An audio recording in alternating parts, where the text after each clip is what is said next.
بسم اللہ الرحمن الرحیم الحمدللہ رب العالمین الصلاۃ والسلام علی خاتم النبیین اللہم صلی علی سیدنا محمد وعلی آل سیدنا محمد۔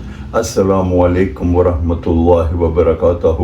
میری آج کی حدیث صحیح مسلم 1982 نمبر۔ حضرت ابو ہریرہ رضی اللہ تعالیٰ عنہ سے روایت ہے کہ امام المرسلین خاتم النبیین رحمت للعالمین حضرت محمد صلی اللہ علیہ وآلہ وسلم نے ارشاد فرمایا کہ رمضان کے روزوں کے بعد سب سے افضل روزے اللہ تعالیٰ کے مہینے یعنی کہ محرم الحرام کے مہینے ہیں۔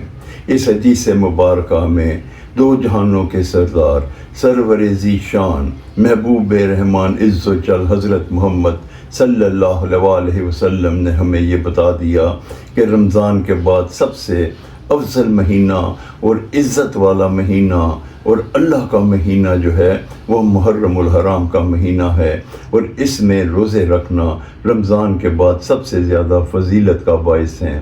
میں اللہ تعالیٰ سے دعا گو ہوں کہ اللہ تعالیٰ ہم سب کو اس مہینے میں کثرت سے روزے رکھنے کی توفیق عطا فرمائے، آمین یا رب العالمین۔ السلام علیکم ورحمۃ اللہ وبرکاتہ۔